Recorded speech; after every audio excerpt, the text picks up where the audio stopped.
The wheels of the SUV left the tarmac and hit the gravel. Dom could hear it kicking up off the surface of the road as they bounced along and hitting the undercarriage of the car. They must be nearly there. It had been a stifling hour-long drive from Panama City, with his hands bound behind his back and a sack over his head, but he understood. Alex Marku, the new kid on the block and one of the most ruthless arms dealers the region had ever seen, valued his privacy. His hacienda was situated on the Panamanian coast in the middle of nobody knew where. It had taken weeks of negotiation to reach this point.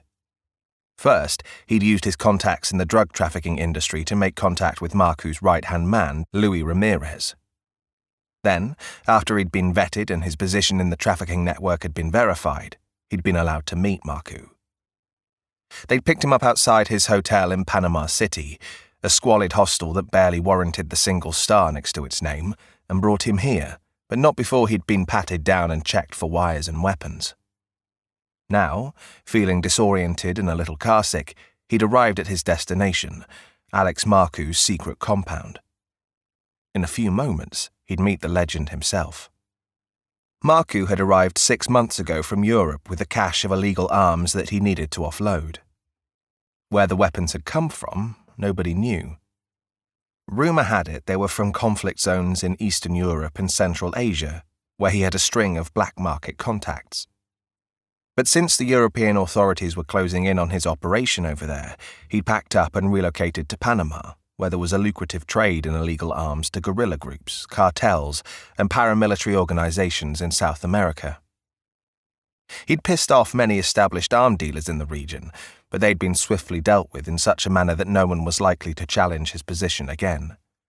Marku was here to stay. The SUV came to a halt and Dom heard the front passenger door open and someone get out.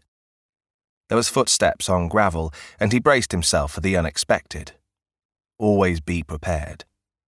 But nothing happened. A moment later, his door opened and he was hauled out of the vehicle. Once on his feet, the ties behind his wrists were cut and the bag was ripped off his head. Shit, it was bright. He blinked to adjust his vision.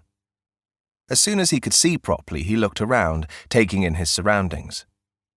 They were parked outside a Spanish-style mansion in a stone courtyard with a fountain in the middle. The property was heavily secured. He immediately clocked 2 armed guards watching from a respectable but highly accurate distance, and that wasn't counting the 4 banditos who'd brought him here, all of whom were packing. The man who'd put the bag over his head was called Carlos. He was an ugly man with a scowling face, a hawkish nose and lips that seemed moulded into a permanent sneer. Dom didn't like him, and he sure as hell didn't trust him. He didn't know the names of the 2 thugs he'd got cozy with in the back seat of the vehicle, but they walked off, and then the SUV drove around the back, presumably to be parked. Dom studied the lavish white Mediterranean residence with the typical red-tiled roof. It was an impressive building, and what it lacked in height it made up for in breadth. He suspected it stretched back a fair distance too, probably all the way to the beach. He could smell the sea. It was no more than 500 meters away. The salty tang was a welcome relief after the hot stench of Panama City. The front door opened, and through the expansive archway walked a compact, stocky man in an expensive suit. His hands were clenched into fists, but he made this look natural. He practically sizzled with thinly concealed aggression. "Mr. Ramirez?" Dom inquired. The man stretched out his hand. "Mr. Dominguez, welcome to Villa del Mar.